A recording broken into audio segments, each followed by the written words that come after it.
Assalamualaikum Ustaz Jumaruddin. Waalaikumsalam warahmatullahi wabarakatuh. Suaranya, Ustaz. suaranya. Gimana kabarnya Ustaz?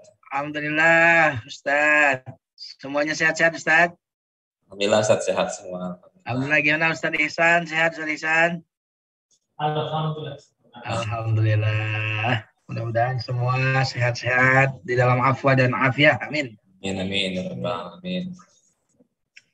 Baik Ustaz, kita langsung mulai aja Ustaz ya. Silakan. Partisipan lain yang join. Baik para jamaah sekalian, kita mulai saja kajian pada pagi hari ini. Bismillahirrahmanirrahim. Assalamualaikum warahmatullahi wabarakatuh. Waalaikumsalam warahmatullahi wabarakatuh. Alhamdulillahirabbil alamin wa bihi nasta'inu ala umuri dunya waddin. Allahumma shalli wa sallim wa barik ala sayyidina Muhammadin al-Fatih lima ughliq wal khatimi lima sabaq nasiril haqqi bil haqqi wal hadi ila siratikal mustaqim wa ala alihi wa sahbihi haqqa qadrihi wa miqdaril azim, amma ba'du. Yang sama-sama kami hormati dan kami muliakan Chairperson Syafana Media Insani Ibu Hajah Ummu Latifah, dan yang juga kami hormati Bapak Managing Director Syafana Media Insani Haji Nanang Firdaus Masli PLC, dan juga pemateri kita pada pagi hari ini Al-Ustadz Al-Mukarram Haji Jumharuddin LC, dan juga para asatid, ustazat, para hadirin hadirat, para jamaah pengajian atau pengajian online pada kesempatan pagi hari ini. Semoga Allah senantiasa melimpahkan kesehatan dan keberkahan kepada kita semua. Amin ya rabbal alamin. Puji syukur kita panjatkan pada Allah Subhanahu wa taala yang senantiasa melimpahkan nikmat karunia kepada kita sehingga kita bisa melaksanakan rutinitas ibadah kita. Semoga setiap langkah ibadah yang kita lakukan diterima di sisi Allah Subhanahu wa taala, dan juga salawat serta salam semoga tetap terlimpah curah kepada Habibina wa Syafi'ina wa Maulana Muhammad sallallahu alaihi wasallam. Para jamaah sekalian yang dirahmati Allah Subhanahu wa taala, pada hari ini Sabtu tanggal 19 Februari 2022, alhamdulillah kita dipertemukan kembali dalam kajian online, kajian duha, yang mana tema yang akan dibahas pada pagi hari ini adalah berkenaan tentang Allah paling senang dengan taubat seorang hamba. Ini sangat menarik karena setiap manusia tentunya sebagaimana yang Rasulullah SAW sampaikan, kullu bani Adam khata'un wa khairul khati'in at-tawwabun. Setiap bani Adam pasti banyak melakukan kesalahan, dan sebaik-baik orang yang banyak salah itu adalah yang paling banyak taubatnya kepada Allah Subhanahu wa taala. Hal ini senada pula dengan Asmaul Husna yang Allah memiliki, At-Tawwab, Maha menerima taubat. Artinya sebanyak apapun dosa seorang hamba itu lakukan, tetapi Allah sangat-sangat menerima taubat dan senang sekali menerima taubat dari seorang hamba. Bahkan lebih senangnya Allah melihat hambanya taubat, lebih senang dibandingkan seseorang yang dalam perjalanan kehilangan untanya yang membawa bekal, dan itu Allah lebih senang daripada orang yang ketemu kembali untanya. Maka dalam kesempatan pagi hari ini, insya Allah beberapa menit ke depan, Al-Ustadz Jumharuddin akan menyampaikan, memaparkan materi tentang bagaimanakah Allah Subhanahu wa taala senang dengan orang yang taubat kepada Allah Subhanahu wa taala. Mudah-mudahan pada hari ini kita mendapatkan pencerahan dari Al-Ustadz Jumharuddin. Untuk membuka pengajian pada pagi hari ini, marilah sama-sama kita membacakan lafaz basmalah. Bismillahirrahmanirrahim.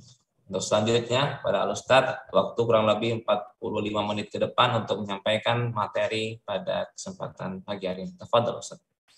Terima kasih Ustadz Zainal. Assalamualaikum warahmatullahi wabarakatuh. Waalaikumsalam warahmatullahi wabarakatuh. Alhamdulillahilladzi yaqbalu taubata an ibadihi ويعفو عن السيئات ويستجيب الذين آمنوا وعملوا الصالحات ويزيدهم من فضله. اللهم صل وسلم وبارك على نبينا محمد صلى الله عليه وسلم وعلى آله وأصحابه ومن سار على نهجه بإحسان إلى يوم الدين. أما بعد.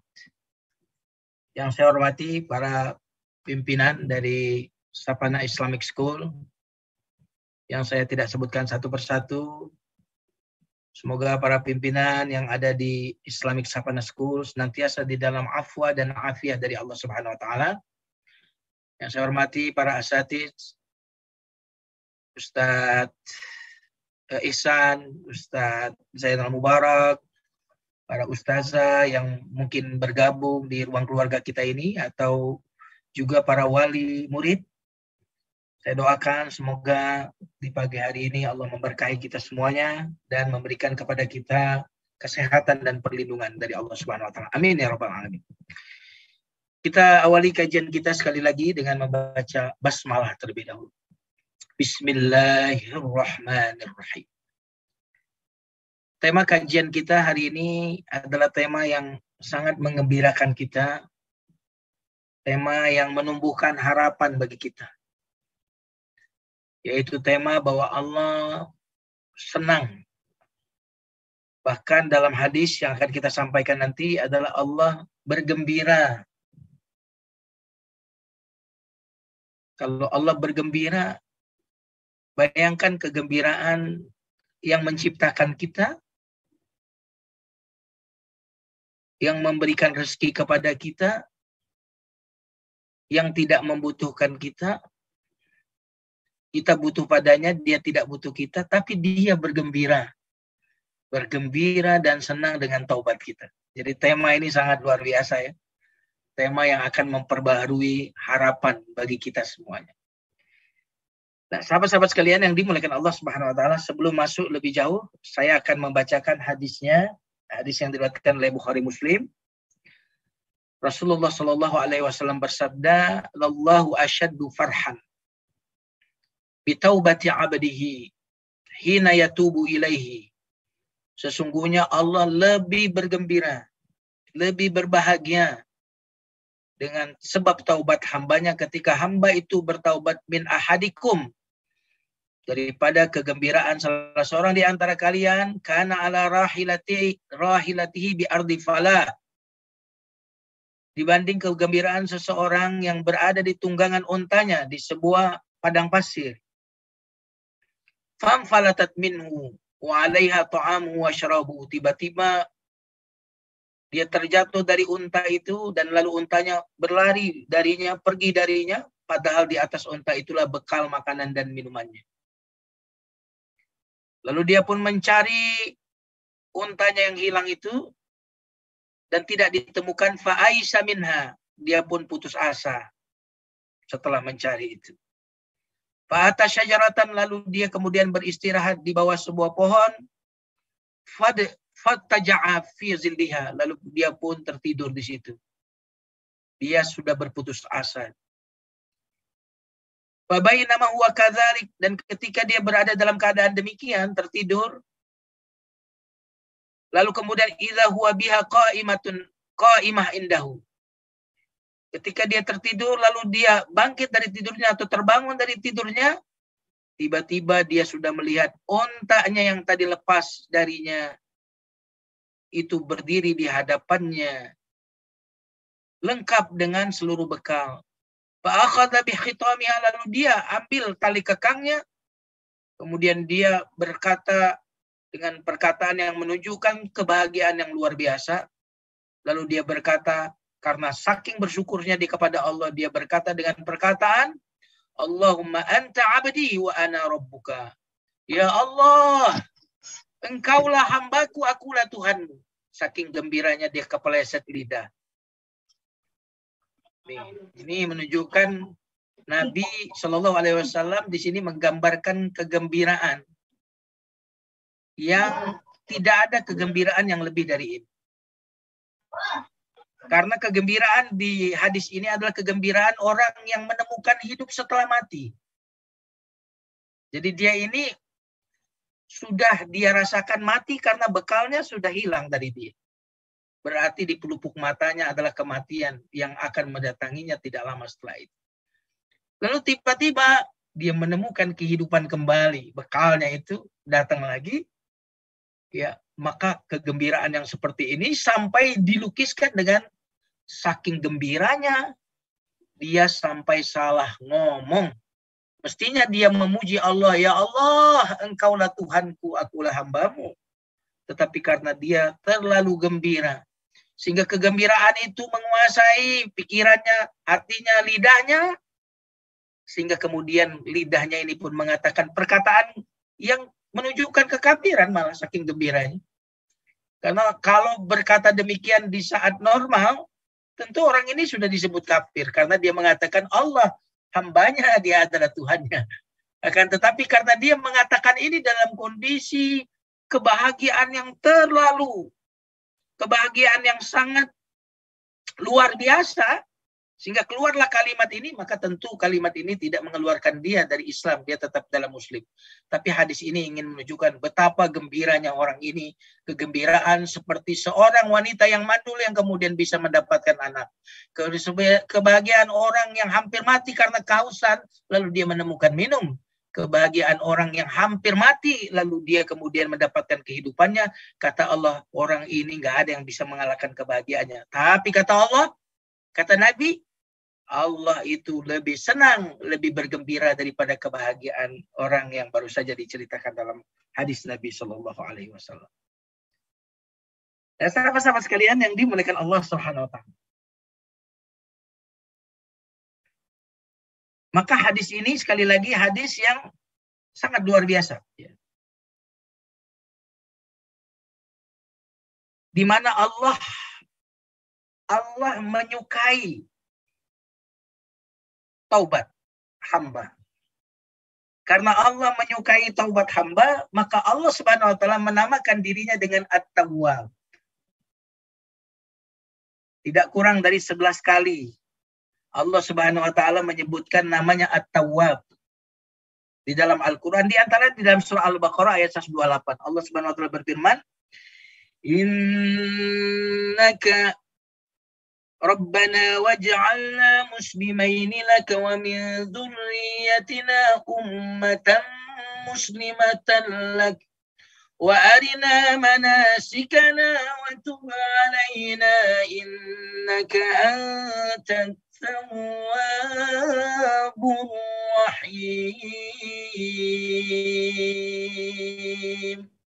Di ujung ayat 128 Allah Subhanahu wa taala menyebutkan dirinya At-Tawwab, Maha menerima taubat, Ar-Rahim, Maha penyayang. Nah, sahabat-sahabat sekalian yang dimuliakan Allah Subhanahu wa taala.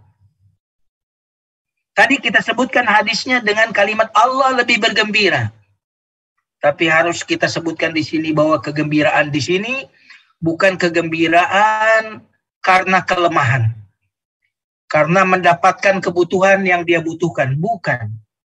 Kalau tadi kegembiraan hamba tadi karena dia menemukan kembali bekalnya yang bisa membuat dia hidup. Tetapi tentu kegembiraan Allah di sini adalah kegembiraan laisa kamitslihi syai', yang tidak ada yang sama dengan Allah.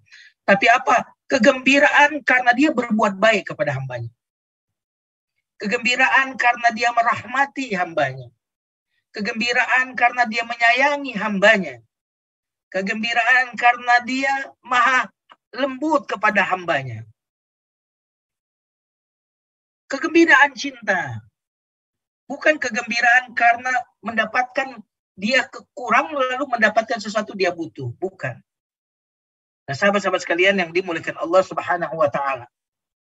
Makanya di dalam surah Al-Isra ayat 111 Allah menyebutkan perlindungannya, pemberiannya kepada orang-orang yang taat dengan menegaskan walam yakul lahu waliyyun minadz-dzulli. Allah tidaklah menolong hambanya, Allah tidaklah mencintai hambanya karena Allah itu hina, karena Allah lemah. Tapi Allah mencintai hambanya, Allah memberikan taubatnya karena kasih sayangnya. Inilah mengapa di dalam Al-Quran kata At-Tawwab, Maha menerima taubat, senantiasa sahabat-sahabat sekalian digandengkan dengan Ar-Rahim. Seringkali At-Tawwab digandeng dengan Ar-Rahim, ya, sebagaimana surah Al-Baqarah ayat 37, innahu huwat tawwabur rahim, atau surah Al-Baqarah ayat 160, wa ana tawwabur rahim. Allah maha menerima taubat dan Allah maha menyayangi. Kenapa demikian? Karena Allah ingin mengatakan bahwa taubatnya Allah. Allah memberikan taubat, Allah menerima taubat, itu adalah bagian dari sifat kasih sayangnya. Taubat adalah kasih sayang Allah. Ketika Allah mensyariatkan taubat adalah kasih sayang Allah. Ketika Allah menerima taubat adalah rahmatnya Allah. Nah, sahabat-sahabat sekalian yang dimuliakan Allah Subhanahu wa taala. Kalau Allah memperlakukan kita dengan keadilan, niscaya taubat nggak ada. Karena adil itu berarti kalau berbuat salah, orang dihukum. 2 salah, dihukum 2. 3 salah, dihukum 3. Itu adil. Makanya taubat itu adalah masuknya di bab kasih sayang Allah. Dan Allah ingin mengatakan bahwa aku menerima taubat hambaku karena aku merahmati hambaku. Nah, sahabat-sahabat sekalian yang dimuliakan Allah Subhanahu wa taala. Allah juga menggandengkan nama At-Tawwab dengan Ar-Rahim. Allah ingin mengatakan bahwa tidak ada yang bertaubat yang aku tolak. Makanya mengapa digandeng dengan Ar-Rahim? Tidak ada yang bertaubat lalu aku tolak. Karena untuk apa Allah menamakan dirinya At-Tawwab kalau dia tidak ingin menerima taubat kita? Allah menerima taubat hambanya bukan sebuah kewajiban, akan tetapi sebuah karunia, sebuah kasih sayang. Makanya digandengkan dengan Ar-Rahim. Taubat yang aku berikan ini bukan sebuah kewajiban bagiku, bukan juga sebagai hakmu, tetapi aku memberikan taubat padamu karena aku mencintaimu dan menyayangimu. Allah menggandengkan At-Tawwab dengan Ar-Rahim, dengan yang Maha Penyayang, karena Allah ingin mengatakan bahwa ketika engkau bertobat bukan saja aku pastikan diterima taubatmu, tetapi aku tidak akan berikan hukuman terhadap dosa-dosamu. Rahim. Nah, sahabat-sahabat sekalian yang dimuliakan Allah Subhanahu wa taala. Bahkan Allah menggandengkan nama Allah At-Tawwab dengan Al-Hakim. Dalam surat An-Nur ayat 10 misalkan, wa annallaha tawwabun hakim. Allah Maha menerima taubat dan Dia Maha bijaksana. Mengapa digandeng dengan Al-Hakim? Bijaksana Allah. Karena Allah tidak segera menghukum orang yang bermaksiat. Karena Allah ingin membuat orang-orang yang bermaksiat ini menemukan pintu taubat. Maka Dia bijaksana. Ketika ada orang yang salah, Dia tunda hukuman orang itu. Allah Al-Hakim Maha bijaksana. Allah berikan syariat-syariat yang bisa membuat dosa-dosa kita terhapus. Salat, wudu, kafarah, itu bisa membuat orang-orang yang berdosa itu bertobat. Karena Allah mencintai orang-orang yang bertobat. Allah Tawwab, Hakim, Maha menerima taubat lagi Maha bijaksana. Karena itu Allah tidak membuka aib orang yang berdosa.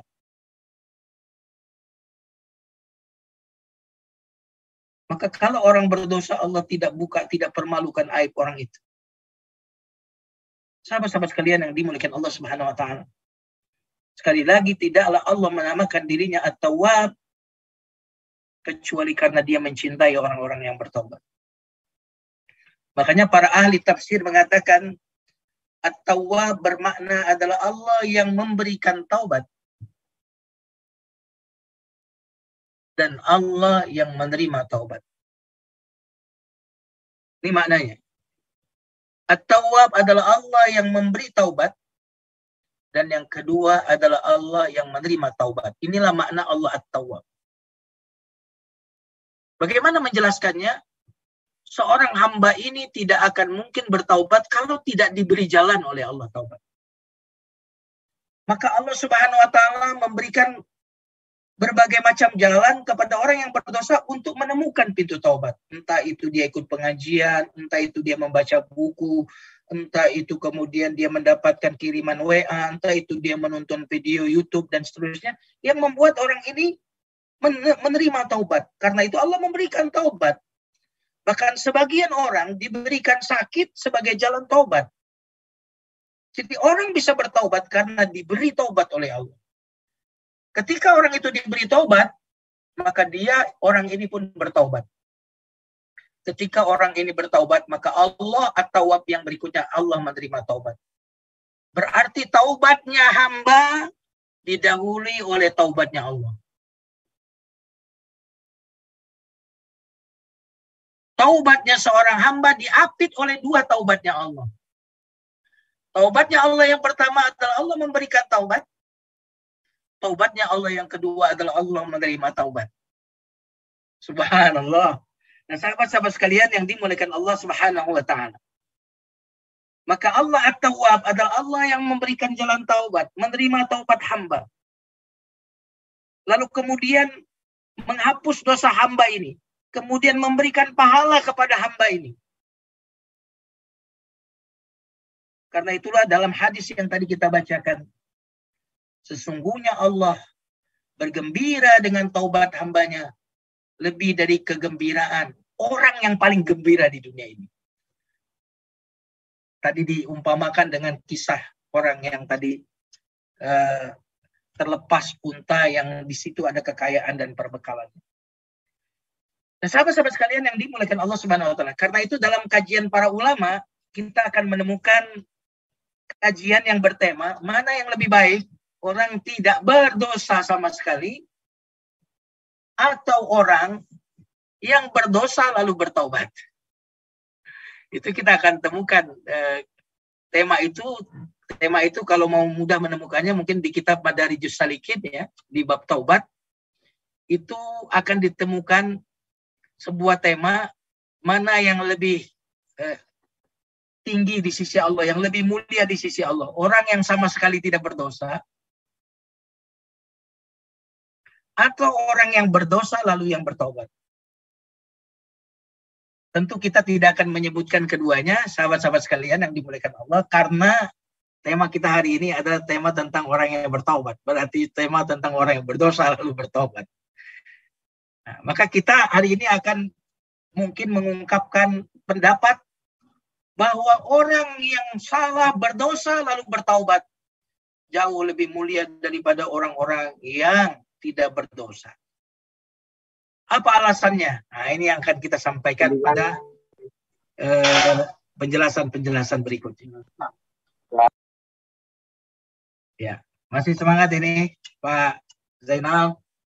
Masih semangat. Masih semangat ya. Rekan-rekan masih semangat. Masa nggak semangat sudah diundang oleh Allah untuk taubat ini ya? Mas. Iya. Sahabat-sahabat sekalian yang dimuliakan Allah.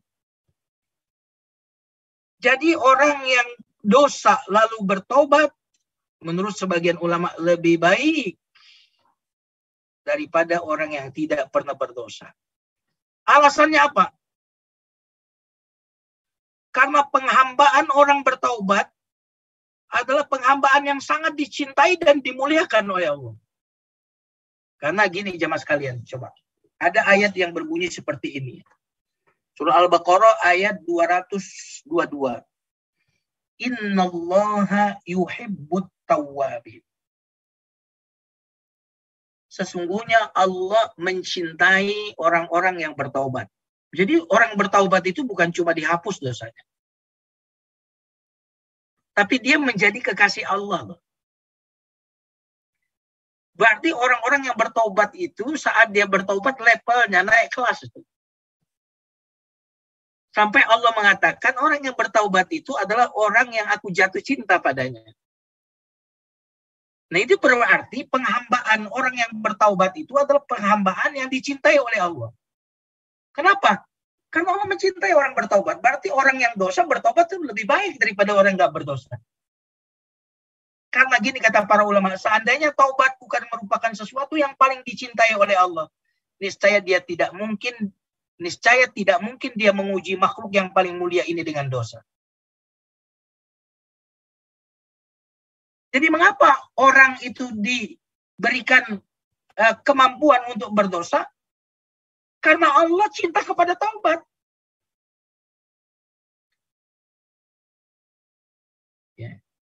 Seandainya tobat bukan merupakan sesuatu yang dicintai oleh Allah, tapi dibenci, nggak mungkin kita manusia yang mulia ini, yang malaikat suruh sujud kepada manusia ini, diberikan peluang untuk berdosa.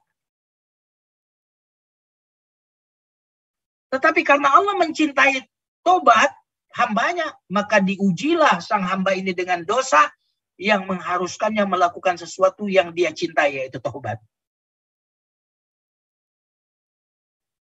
Nah, berarti tobat itu cara Allah meningkatkan cintanya kepada hamba ini. Nah, sahabat-sahabat sekalian yang dimuliakan Allah. Mungkinkah orang itu bertobat kalau dia tidak mengenal Allah yang Maha Penyayang? Nggak mungkin. Mungkinkah orang bertobat kalau dia tidak meyakini bahwa Allah itu Maha Pengampun, Maha Lembut, Maha mencintai? Nggak mungkin. Mungkinkah orang itu bertobat kalau dia tidak meyakini bahwa Allah Maha Kuasa? Nggak mungkin. Berarti orang yang bertobat adalah orang yang sudah mengenal Allah. Maka orang yang bertobat naik level.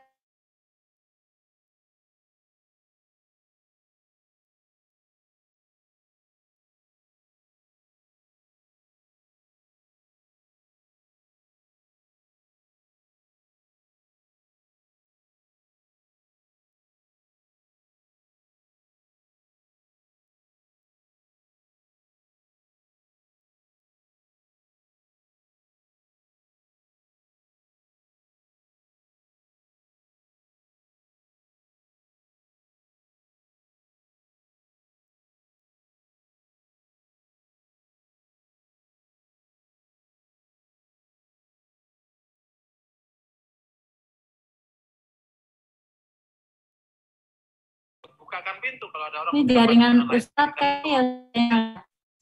Boleh juga. Karena sedang bermasalah. Sebentar kita coba. Ya. Seorang yang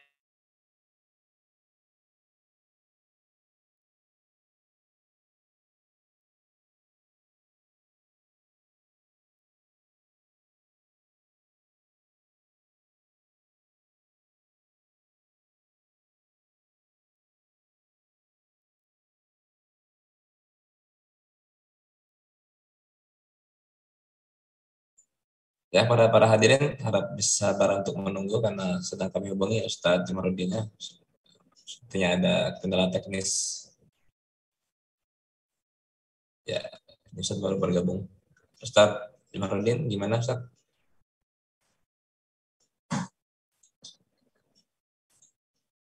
Aman Ustadz, jaringannya Ustadz. Assalamualaikum. Salam. Gimana Ustadz? Baru mau pindah ke HP, jaringannya udah muncul lagi. Oh iya. Mohon maaf ya, ikhwah sekalian. Maaf Ustadz, tepat. Sampai mana tadi? Saya saking bersemangatnya ini. Saking khususnya lupa juga saking khususnya. Oke. Kita masuk ke yang kedua ya. Alasannya. Tadi kedudukan ibadah taubat itu lebih tinggi daripada kedudukan ibadah yang lainnya.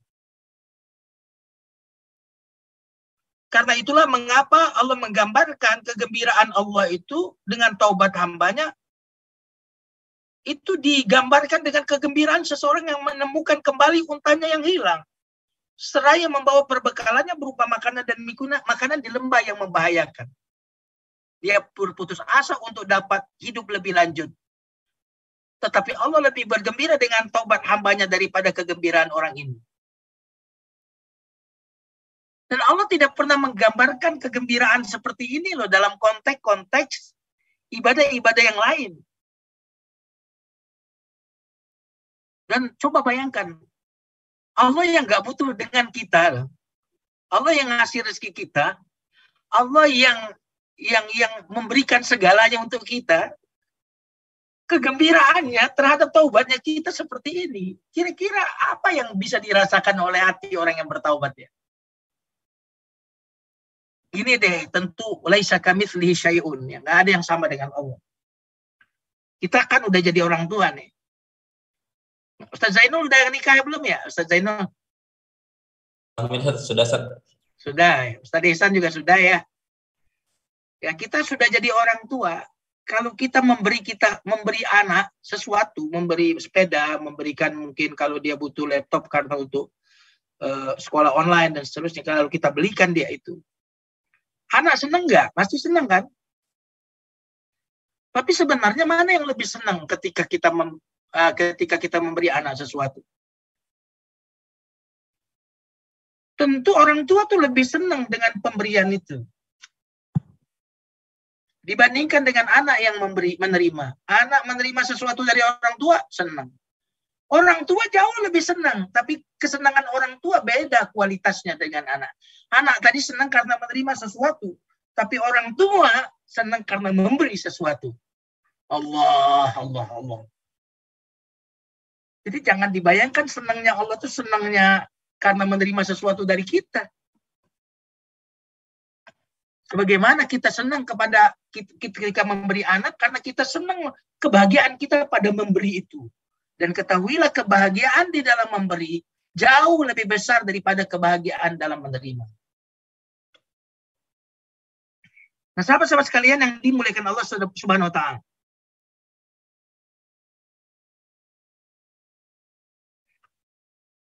Maka karena bertaubat seseorang dapat mencapai derajat mahbubiyah. Nah, ini tadi. Sehingga ia menjadi kekasih Allah karena Allah cinta kepada yang bertaubat dan mencintai hambanya yang teruji dan banyak bertaubat. Allah.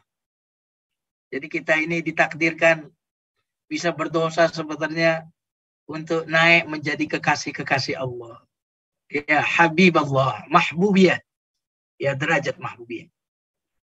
Kemudian ikhwas sekalian yang dimuliakan Allah, saya sambil melihat waktu ya supaya efektif. Alasan yang berikutnya, mengapa orang yang bertobat, mengapa orang berdosa dan bertobat dicintai oleh Allah dibandingkan dengan orang yang tidak berdosa?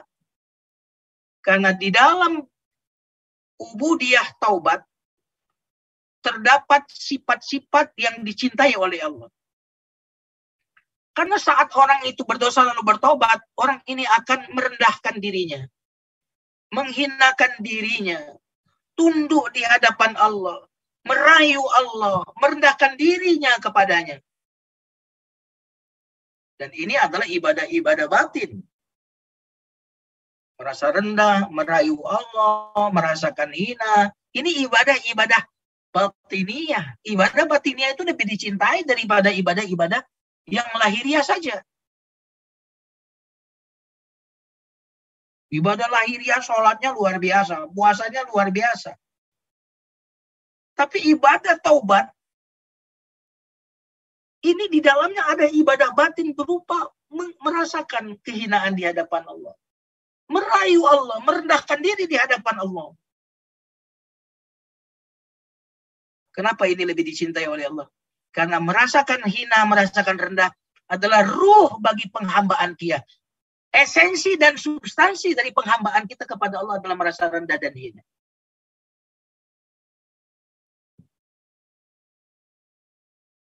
Nah, sahabat-sahabat sekalian yang dimuliakan Allah Subhanahu wa Ta'ala. Alasan yang keempat. Tingkatan perasaan hina dan rendah pada orang yang bertaubat lebih sempurna daripada selainnya. Sebenarnya semua yang tidak berdosa pun kan merasakan kehinaan, kefakiran di hadapan Allah. Tetapi orang-orang yang tidak berdosa, ya, itu tidak akan pernah merasakan perasaan remuk redam hatinya karena maksiat yang dilakukannya. Maka orang-orang yang berdosa lalu menyesal, bertobat, hatinya bukan cuma merasakan hina, rendah, dan merayu Allah, tapi hatinya remuk redam karena telah melakukan maksiat itu kepada Allah. Maka ada sebuah riwayat, tapi ini riwayatnya Israiliyat, ya. Di dalam riwayat Israiliyat itu dikatakan, ya Tuhan, ya Allah, di manakah aku dapat menjumpaimu? Lalu Allah menjawab, ketika hatimu remuk redam karenaku, itulah saat engkau bisa menjumpai aku. Maka Rasulullah SAW bersabda dalam hadis yang diriwayatkan oleh Imam Muslim, saat paling dekat seorang hamba dengan Rabb-nya adalah ketika ia sedang bersujud. Kenapa? Karena ketika sujud itu seseorang yang sedang merasakan kerendahan, kehinaan, remuk redam. Dan itulah yang dirasakan oleh orang-orang yang bertobat. Sahabat-sahabat sekalian yang dimuliakan Allah,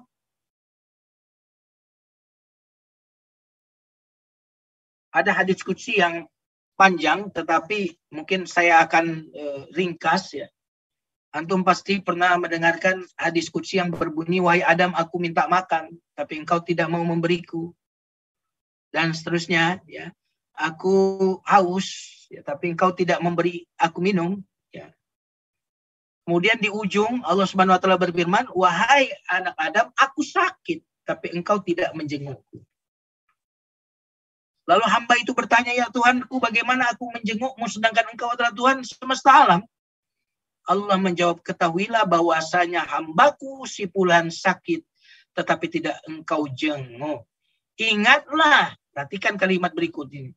Ingatlah, seandainya engkau menjenguknya, niscaya engkau dapati aku. Aku di sisinya. Kalau yang tadi makan, lapar, haus, nggak disebutkan mendapati aku loh. Akunya nggak disebut, Allahnya nggak disebut di situ. Tapi untuk sakit, kalau kau jenguk, engkau akan mendapati aku di sisinya. Kenapa? Karena hati orang yang sakit itu gundah gulana, remuk redam. Siapapun orangnya, ia sedih dan susah memikirkan penyakitnya. Maka kalau orang yang sakit itu orang yang beriman, yang tadi gundah gulana, remuk redam, dia akan menyadari Allah di situ. Karena dalam kondisi seperti itu, orang musyrik saja tuh menyadari Tuhan.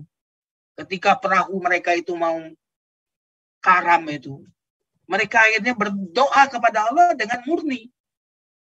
Nah, dekat sekali ini. Sahabat-sahabat sekalian yang dimuliakan Allah. Makanya orang-orang yang berdosa lalu bertobat. Tobat itu adalah jarak dekat seorang hamba dengan Rabb-nya. Karena hatinya sedang merasakan kehinaan, sedang merayu Allah, dia merasakan remuk redam hatinya karena telah berbuat dosa.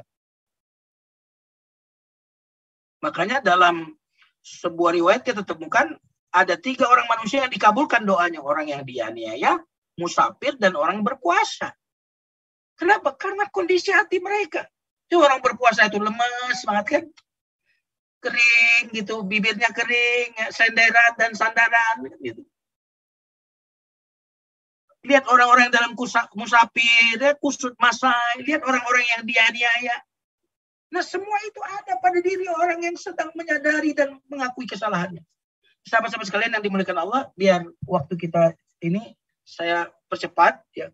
Alasan yang berikutnya. Dosa kadang-kadang lebih bermanfaat bagi seseorang bila diiringi dengan taubat daripada ketaatan yang banyak. Saya ulang lagi ya kalimatnya. Dosa kadang-kadang lebih bermanfaat bagi seseorang bila diiringi dengan taubat. Inilah makna perkataan salafus soleh kita dulu, ya, yang berbunyi kadang-kadang seorang hamba melakukan dosa, tetapi karenanya dia masuk surga, dan kadang-kadang melakukan ketaatan, tapi karenanya dia masuk neraka. Orang-orang pun bertanya, bagaimana itu? Gara-gara dia dosa, tapi karenanya dia masuk surga, terus kemudian taat, tapi karena dia masuk neraka, gimana itu bisa begitu? Lalu salafus saleh ini menjawab, dia melakukan satu dosa. Kemudian dosanya selalu tampak di pelupuk matanya. Ketika berdiri, duduk, berjalan, ia selalu ingat dosanya. Sehingga hatinya remuk redam, bertaubat, beristighfar, dan menyesal. Semua itu menjadi penyebab keselamatan dirinya. Sebaliknya seseorang melakukan amal kebaikan, kemudian kebaikannya selalu tampak di pelupuk matanya.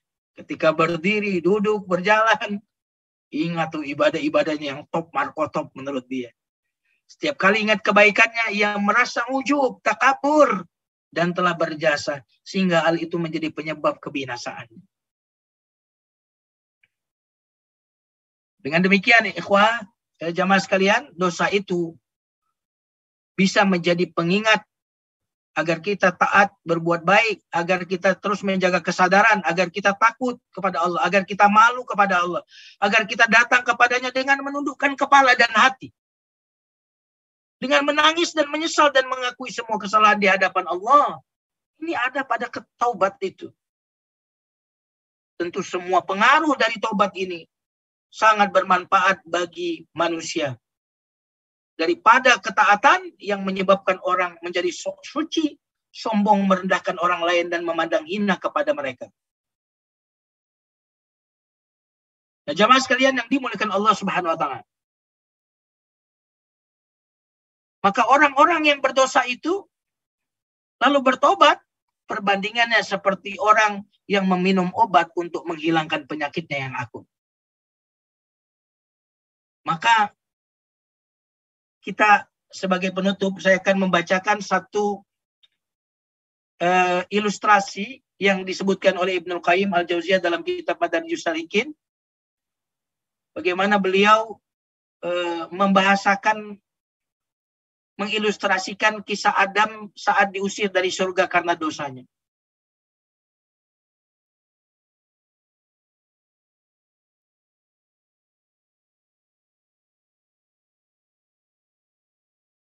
Mari kita perhatikan apa yang disampaikan oleh Ibnu Qayyim. Untuk membuat kita kenapa Allah itu mencintai orang-orang yang bertobat itu. Ketika Adam diusir dari surga, Adam pun menangis, meneteskan air mata penuh penyesalan. Sambil terisak tangis, dia pun turun dari surga. Saat itulah Allah Subhanahu wa Ta'ala berfirman kepada Adam, "Wahai Adam, janganlah engkau mengadukan piala keterpelesetanmu yang menyebabkan kecerdasanmu. Karena keterpelesetan itu telah dikeluarkan dari dirimu penyakit yang engkau tidak layak berkomunikasi denganku jika penyakit itu masih ada dalam hatimu. Karena keterpelesetanmu pula aku kenakan kepadamu perhiasan ubudiyah. Barangkali celamu itu terpuji akibatnya, karena sering terjadi badan menjadi sehat setelah sakit. Wahai Adam, sesungguhnya aku mengujimu dengan dosa karena aku ingin menampakkan karuniaku dan kemurahanku kepada orang-orang yang bermaksiat kepadaku. Kalau kamu tidak berdosa, kata Nabi, maka Allah akan melenyapkan kamu dan mendatangkan suatu kaum yang berbuat dosa, kemudian mereka meminta ampun kepada Allah, lalu Allah mengampuni mereka. Wahai Adam, dahulu engkau menemuiku seperti raja menemui raja. Tetapi hari setelah engkau berbuat salah, engkau menemuiku seperti budak menemui raja. Wahai Adam, jika aku melindungimu dan anak cucumu dari dosa-dosa, maka kepada siapakah aku akan menerapkan kepenyantunanku? Dan kepada siapa pula aku berikan pemaafan dan penerimaanku akan taubat. Padahal aku maha menerima taubat dan maha penyayang. Wahai Adam, janganlah engkau bersedih karena perkataanku, keluarlah engkau dari surga. Karena untukmu lah kuciptakan surga itu. Tetapi engkau turunlah ke negeri tempat berjuang. Taburkanlah benih takwa, siramilah dengan mendung air mata.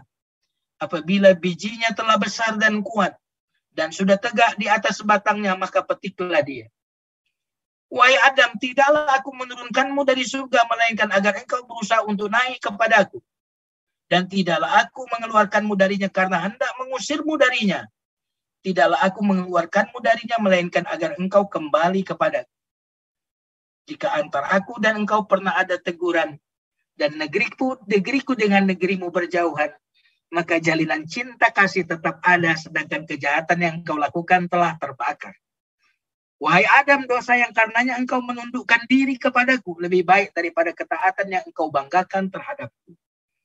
Wahai Adam, isak tangis orang yang berdosa lebih aku cintai daripada tasbih orang yang menghitung jasa. Wahai Adam, sesungguhnya jika kamu senantiasa berdoa dan berharap kepadaku, niscaya aku akan ampuni segala dosamu dan tidak kupedulikan apapun. Wahai anak Adam, seandainya dosa-dosamu memenuhi cakrawala langit, kemudian engkau meminta ampun padaku, pasti ku ampuni. Wahai Adam, seandainya kamu datang kepadaku dengan membawa dosa hampir sepenuh bumi, kemudian kau datang kepadamu dengan tidak mempersekutukan sesuatu pun kepadaku, maka aku akan datang kepadamu dengan ampunan sebesar itu pula. Sebagai penutup, ketika iblis menolak untuk sujud kepada Adam lalu diusir dari surga, iblis pun bersumpah, "Ya Allah, demi keagungan dan kebesaranmu, aku akan sesatkan manusia, anak cucu Adam semuanya, selagi ruh masih ada di dalam tubuh mereka." Lalu Allah pun menjawab, "Wahai iblis, demi keagungan dan kemuliaanku, aku benar-benar akan mengampuni hamba-hambaku itu selagi mereka masih minta ampun kepadaku." Tidakkah Tuhan seperti ini layak untuk kita cintai? Wallahu a'lam bishawab. Silakan Ustaz Zainal. Ya, Masya Allah Ustaz. Dari tadi saya perhatikan banyak sekali untayan kalimat-kalimat yang indah ini untuk dibuat quotes ini Ustaz, untuk taubat ini ya. Banyak sekali hal-hal yang tadi kita tidak tahu. Setelah kita mendengarkan uraian tadi, seakan-akan kita itu sangat dibuka untuk selalu optimis ketika sedang terjerumus dalam kubangan dosa. Ternyata Allah tuh memiliki sifat Tawwab, Ar-Rahim, Al-Hakim tadi disampaikan. Dan kita itu diapi dengan dua taubat Allah. Allah memberi dan juga menerima taubat kita. Dan yang paling menarik adalah orang yang bertaubat itu ternyata lebih, orang yang berdosa dan taubat ternyata lebih dicintai oleh Allah daripada orang yang selalu taat, tak pernah berdosa sekalipun. Nah, dari uraian tadi, mungkin di antara para jamaah ada yang ingin bertanya, baik melalui chat ataupun secara langsung. Namun tadi karena sudah ada yang meminta untuk bertanya langsung, saya persilakan dulu untuk yang ingin bertanya secara langsung, silakan dalam waktu singkat agar maksimal waktu yang tersedia. Silakan tadi jamaah. Ya, Assalamualaikum warahmatullahi wabarakatuh. Waalaikumsalam. Ya, saat kita seorang hamba yang setelah dia melakukan taubat, apakah ia akan kembali seperti semula? Maksudnya dosa-dosanya dibersihkan atau dosa-dosanya diampunin, ataukah apa yang dia dapat kembali semula, atau derajatnya lebih diangkat lebih tinggi, atau derajatnya bisa diturunkan? Ya, pertanyaan yang bagus ya. Oh, itu bisa jadi tidak kembali kalau dosa kalau dosa taubat yang nasuha, itu dosa-dosa dihapus. Ya, kalau taubatnya taubat yang benar, yang nasuha, dosanya semuanya dihapus. Tetapi apakah hamba ini posisinya itu akan kembali kepada posisi semula, misalkan dia di angka 7 lah, misalkan seperti itu. Lalu karena dosa, ya kan, maka dia ini kan 7-nya ini kan bisa jadi turun. Lalu ketika dia berdosa taubat, apakah dia kembali ke 7 atau kembali ke turun rate-nya, atau dia justru setelah bertobat akan naik kelas? Nah, dalam kitab Madarijus Salikin itu dijelaskan bahwa itu tergantung kepada keadaan orang yang bertobat itu sendiri. Artinya bagaimana kualitas pertaubatan seseorang itu sendiri, keadaan hati yang bertobat itu seperti apa kualitasnya, ya. Karena itulah yang akan menentukan apakah dia akan kembali kepada level dia yang semula, misalkan 7 tadi, sebelum berdosa 7, lalu dia berdosa turun 6 misalkan, apakah dia di 6 atau di 7, atau bahkan dia naik. Nah, itu jawabannya lebar panjang penjelasannya adalah tergantung keadaan orang yang bertobat itu sendiri. Berarti istilahnya tuh ibaratnya gini. Kalau orang pernah melukai hati ibunya misalkan gitu. Kalau dia menyesal, lalu dia membayar penyesalannya itu dengan sebuah pengabdian yang luar biasa, mengalahkan pengabdian dia dulu sebelum dia menyakiti hati ibunya, tentu berarti dia sudah naik level tuh. Makanya sebagian sebagian setan, bahkan mungkin bukan sebagian setan. Iblis itu salah satu penyesalannya adalah dia menyesal menggoda orang untuk berdosa, lalu bertobat, dia nyesel. Kenapa? Karena sebagian orang ada yang setelah berdosa, lalu dia menyesal, lalu dia betul-betul memperbaiki kualitas ibadah yang tadi sebelumnya nggak khusyuk jadi khusyuk, yang tadinya rakaatnya cuma 2 menjadi lebih banyak, yang tadinya sedekahnya menjadi yang tadinya kecil menjadi besar. Lalu iblis pun menyesal. Saya nyesel tuh godain dia. Coba kalau dia dulu nggak saya godain. Ibadah sih ibadah dia, tapi nggak sehebat itu kualitasnya. Ini gara-gara saya sendiri, ini salah target ini saya nih. Kenapa Ustadz Safana itu saya godain? Janganlah. Itu bisa-bisa dia menjadi lebih hebat lagi. Nyesel saya. Lain kali saya harus lihat-lihat dulu lah siapa yang saya godain. Kenapa kita tidak jadikan dosa-dosa kita itu sebagai sebab penyesalan iblis yang telah menggoda kita? Gitu. Ya, luar biasa. Ada baru dengar setan iblis nyesel tadi yang ngodain kita. Tapi Ustadz benar nggak kalau iblis setan itu paling benci kalau kita tuh bertaubat? Nah, iya Bu. Wallahu yuridu ayyatuba alaikum wa yuridu alladhina yattabi'una syahawati an tamilu mailan 'azima. Allah ingin menerima taubat kalian, dan orang-orang yang mengikuti syahwatnya ingin kalian tergelincir. Yuridullahu ayyukhaffifa ankum, Allah menginginkan untuk meringankan kalian, tapi setan ingin memberatkan kalian. Jadi jelaslah, ya. Makanya kenapa yang namanya setan itu nongkrongnya di tempat baik, bukan di tempat buruk. Di tempat buruk setan tidak nongkrong lagi. Ngapain? Ngabisin waktu saya, kata dia. Nah, di tempat-tempat baik setan datang. Di tempat-tempat orang bertobat setan datang. Ya, jadi betul sekali Bu. Karena memang pertobatan itu rata-rata membuat orang kemudian menjadi lebih baik. Oke, baik Ustaz. Jawaban yang sangat luar biasa tadi ya, menggugah hati kita untuk senantiasa terus bertobat kepada Allah, dan itulah karakter orang yang dicintai oleh Allah yang selalu bertobat kepada Allah.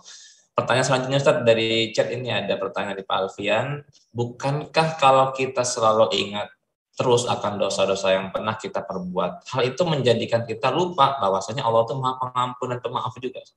Ya. Nah, ini pun menjadi kajian para ulama. Mana yang lebih baik ya? Orang itu setelah bertobat melupakan dosa atau mengingat-ingat dosa.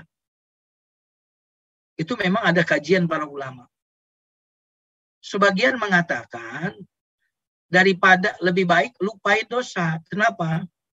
Karena itu membuang waktu. Padahal waktu untuk mengingat dosa itu kan lebih bisa digunakan untuk waktu ketaatan kepada Allah. Gitu. Sebagian mengatakan gitu.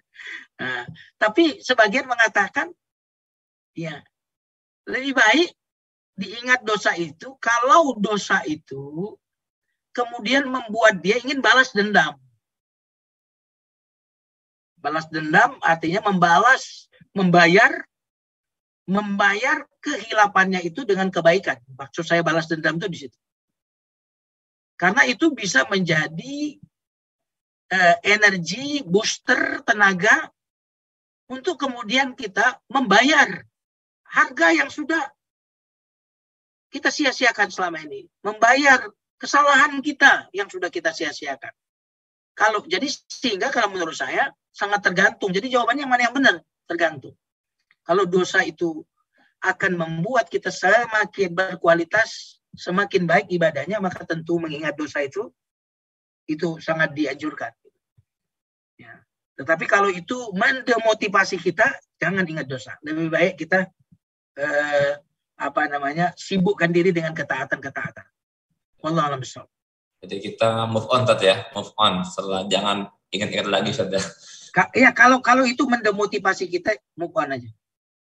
Baik Ustaz. Selanjutnya Ustaz ada yang bertanya lagi. Ini kan ada istilah taubat sambal Ustaz. Nah itu apakah boleh seperti itu? Apakah Allah nggak marah sama kita yang bolak-balik tobat lagi? Apakah Allah akan marah atau malah sebaliknya malah suka dengan yang begitu, Ustaz? Ya, itu namanya tomat. Habis tobat kumat. Ya, kan ada hadis seorang hamba melakukan dosa, ya, lalu dia bertobat kepada Allah. Ya Allah, aku telah berdosa ya Allah. Ya, dia berdoa seperti itu. Lalu apa kata Allah? Hambaku, ya, hambaku berbuat dosa dan dia tahu, ya, bahwa ada Rob yang mengampuni dosa. Maka aku ampuni dosa-dosanya. Kemudian dia mengulang lagi. Ya, mengulang dosanya lagi. Lalu dia berkata, ya Allah, aku telah berdosa lagi ya Allah. Ampuni aku ya Allah. Maka Allah pun menjawab, hambaku ini telah berdosa, ya. Dan dia tahu ada Tuhan yang mengampuni dosa, maka aku ampuni dosa-dosanya. Ya. Itu sampai seperti itu 3 kali ya. Orang ini melakukan dosa itu sampai 3 kali. Ya. Kemudian Allah tetap mengatakan, hamba ini melakukan dosa, lalu dia tahu ada Tuhan yang mengampuni dosa, ya, maka aku ampuni dosanya. Hendaklah hambaku, dalam hadis itu, berbuat dosa, apa ya, bunyi hadisnya itu, sebentar ya.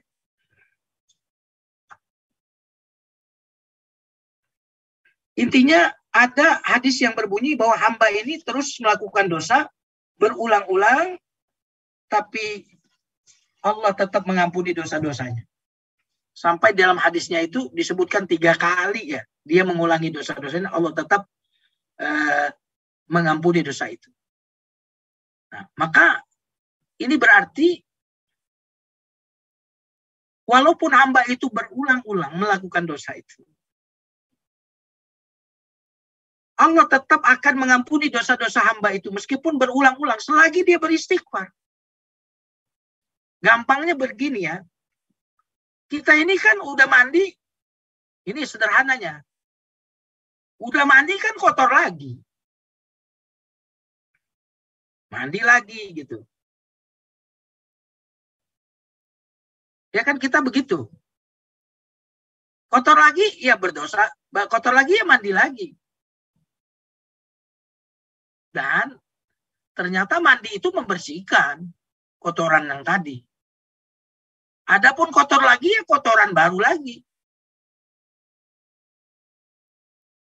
Yang harus mandi lagi, bertobat lagi. Nah, seperti itu juga, ya dosa itu seperti itu juga. Jadi meskipun kita berulang-ulang, kita akan tetap diampuni dosa-dosanya oleh Allah Subhanahu wa taala. Nah, itu apa namanya? Karena Allah At-Tawwab. Tawab itu bentuknya tuh mubalaghah. Mubalaghah itu untuk menunjukkan kemahaan. Kemahaan itu artinya apa? Berulang-ulang. Berulang-ulang hamba ini berdosa lalu tobat, berulang-ulang pula aku menerima tobatnya. Dia dosa lagi, berulang-ulang juga saya ampuni. Asal memang dari awal tuh nggak disetting. Saya mau bertobat sebulan. Nah, itu nggak akan diampuni tuh kalau yang begitu. Udah disetting. Saya mau bertobat sebulan, habis itu saya kambuh lagi. Itu nggak akan diampuni itu kalau bertobat begitu. Karena disetting. Tapi kalau kita benar-benar, ya Allah aku bertobat, aku menyesal. Tiba-tiba karena godaan, karena kelemahan diri, kemudian kita berdosa lagi, berarti hitung dosa baru. Tinggal tobat lagi aja, gitu aja. Silakan. Baik, Ustaz. Terima kasih. Dan ini mungkin pertanyaan terakhir ya, para jamaah sekalian.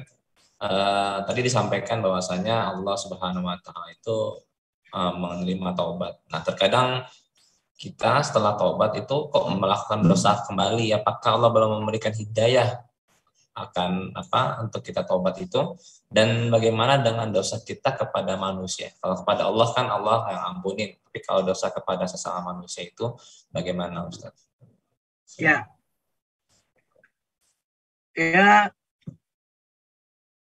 kalau memberikan hidayah dalam artian hidayah itu kan ada dua, ada namanya hidayah sifatnya pengetahuan. Semua kita insya Allah dapat. Ini dosa, ini dosa, ini pahala, ini baik, ini buruk. Itu kita tahu semua. Itu hidayah. Hidayah dalam konteks itu kita dapat. Arinal haqqo haqqo. Tahu yang benar itu benar. Insya Allah kita dapat semua. Tapi memang ada proses kedua. Arinal batila batila. Beritahu aku yang batil itu batil. Nah, ada yang kedua itu warzuqna jatinabah. Beri kemampuan aku untuk kemudian bisa meninggalkan dosa itu. Nah, memang kalau yang dimaksud dengan mampu meninggalkan dosa, yaitu hidayah yang kualitasnya yang di atas yang pertama tadi. Karena itu hidayah itu kan, makanya dalam Al-Fatihah itu kita minta hidayah terus kan. Dalam sholat kan ihdina minta hidayah. Karena hidayah itu bertingkat-tingkat. Ya. Nah, untuk bisa istiqomah itu sendiri harus kita minta.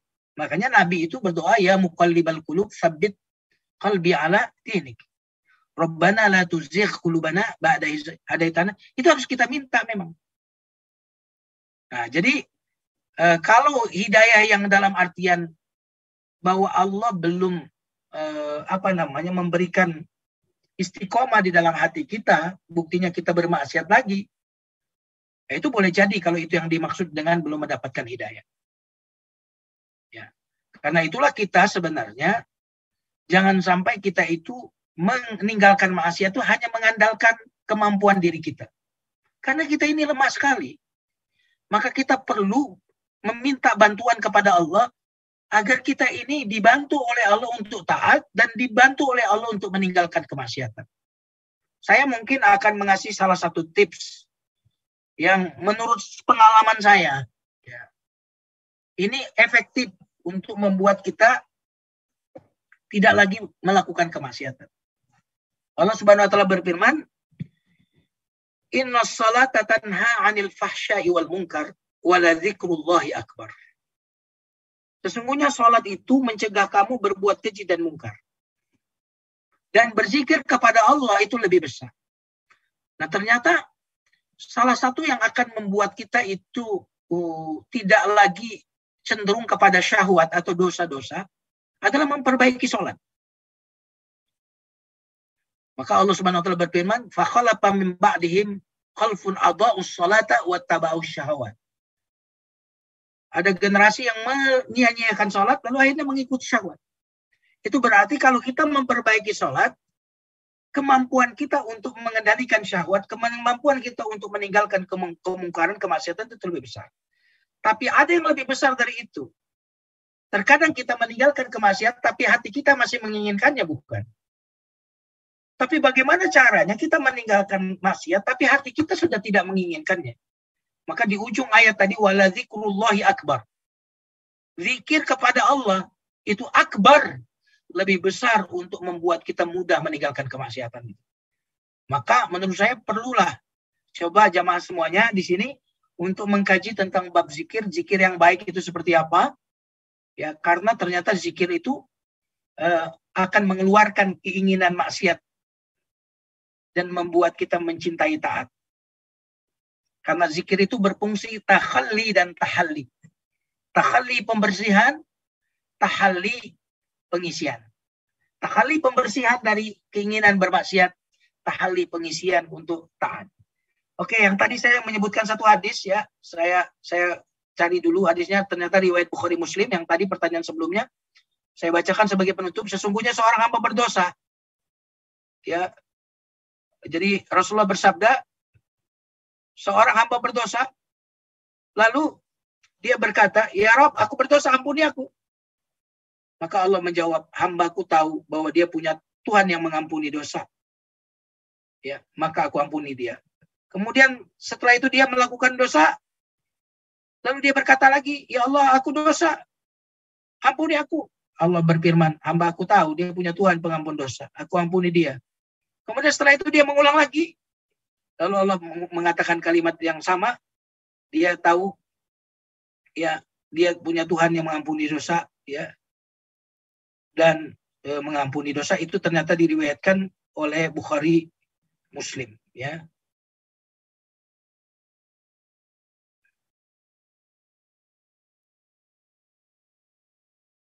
Itu bunyinya, ya. Itu ternyata riwayat Bukhari Muslim. Wallahu a'lam bishawab, ya. Baik Ustaz. Ini mohon izin ada satu lagi nih pertanyaan, takutnya penasaran nih Ustaz. Jadi kalau disampaikan tadi Allah itu menerima taubat, bagaimana halnya dengan iblis? Ustaz? Iblis kan masih hidup sampai sekarang, dan itu apakah ada taubat untuk iblis? Itu singkat aja. Ya. Apakah ada taubat buat iblis? Iblis itu tidak akan pernah taubat. Karena kalau dia taubat, dia tidak akan menjadi iblis. Karena gini, karena iblis itu sudah tidak lagi memandang yang dia lakukan adalah sebagai sebuah dosa, tapi sebagai sebuah kebaikan. Ya. Maka orang-orang yang menganggap kebaikan itu sebagai keburukan dan keburukan itu sebagai kebaikan, bagaimana dia mau bertobat? Orang udah profesi, makanya orang itu misalkan ya, kalau dia misalkan jadi PSK, karena dia belum punya pekerjaan yang lain dan dia belum ada jalan keluar bagi hidupnya, itu boleh jadi dia akan menemukan pintu taubat. Tapi kalau dia memperkaya diri dengan profesi itu tidak akan menemukan pintu taubat. Gitu. Jadi kalau orang menjadikan kemaksiatan itu sebagai alat untuk mendapatkan kemanfaatan dalam hidupnya, itu sulit untuk bertobat. Nah, iblis itu begitu. Ya. Iblis itu dia bukan cuma sesat, tetapi dia menyesatkan. Jadi sudah profesi. Sehingga ya tentu dalam bentuk itu tidak bisa kita pikirkan ada kemungkinan bertobatnya itu agak susah. Karena dia sendiri sudah menutup diri. Bahkan kan yang dia sendiri yang meminta untuk panjangkan umur untuk menjadi penggoda, kan dia yang minta. Ya kan dia yang minta. Ya Allah, anzirni ila yaumi yub'atsun. Tangguhkan aku sampai hari kebangkitan, aku akan sesatkan itu semua manusia itu. Kan dia yang minta. Jadi dia sudah menutup diri. Dia sendiri yang sudah menutup diri. Ya. Maka siapapun di dunia ini yang memilih sesuatu, Allah akan bantu. Yang pengen petunjuk, Allah bantu untuk petunjuk. Yang pengen sesat pun Allah bantu. Kamu mau ya iblis ya? Mau jadi profesional dalam menggoda ya? Kamu milih itu. Ya, baiklah kalau begitu. Aku tutup jalanmu untuk ke petunjuk. Karena iblis sendiri yang meminta. Gitu. Karena Allah tuh nggak ada untungnya bagi Allah kalau iblis taat, nggak ada untung. Kita taat kepada Allah juga nggak ada untungnya bagi Allah. Kita maksiat juga nggak ada ruginya bagi Allah. Jadi siapapun yang ingin iman, silahkan iman, kata Allah, aku bantu kamu pada keimanan. Siapa yang ingin kafir, silahkan kafir, aku bantu kamu untuk semakin kafir. Kan mestinya berterima kasih lah iblis itu sama Allah lah. Ya, karena Allah telah membuka jalan tentang apa yang dia inginkan. Dan gitu. Ya, baik Ustaz, terima kasih banyak atas pemaparan materi pada pagi hari ini. Alhamdulillah kita banyak mendapatkan pencerahan sehingga kita merasa lebih optimis ya.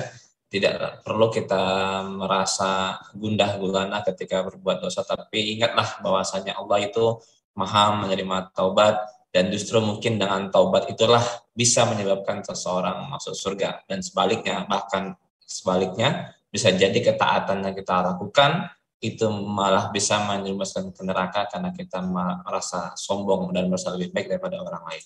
Baik Ustaz, untuk menyempurnakan pertemuan kajian pada hari ini, alangkah baiknya kita tutup dengan doa. Silakan Ustaz untuk memimpin doa pada hari ini. Mari kita tanggalkan tangan semuanya. Astaghfirullahaladzim. Allahumma salli ala Muhammadin wa ala ali Muhammad. Alhamdulillahi rabbil alamin. Hamdan yuwafi ni'amahu wa yukafi mazidah. يا ربنا لك الحمد كما ينبغي لجلال وجهك الكريم وعظيم سلطانك.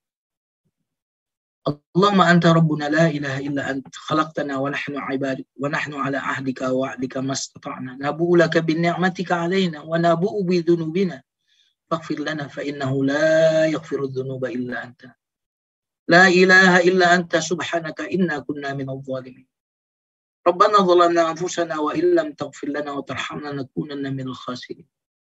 يا تواب تب علينا يا تواب تب علينا يا عفو اعف عنا يا غفور اغفر لنا يا عفو اعف عنا يا تواب تب علينا إنك أنت التواب الرحيم.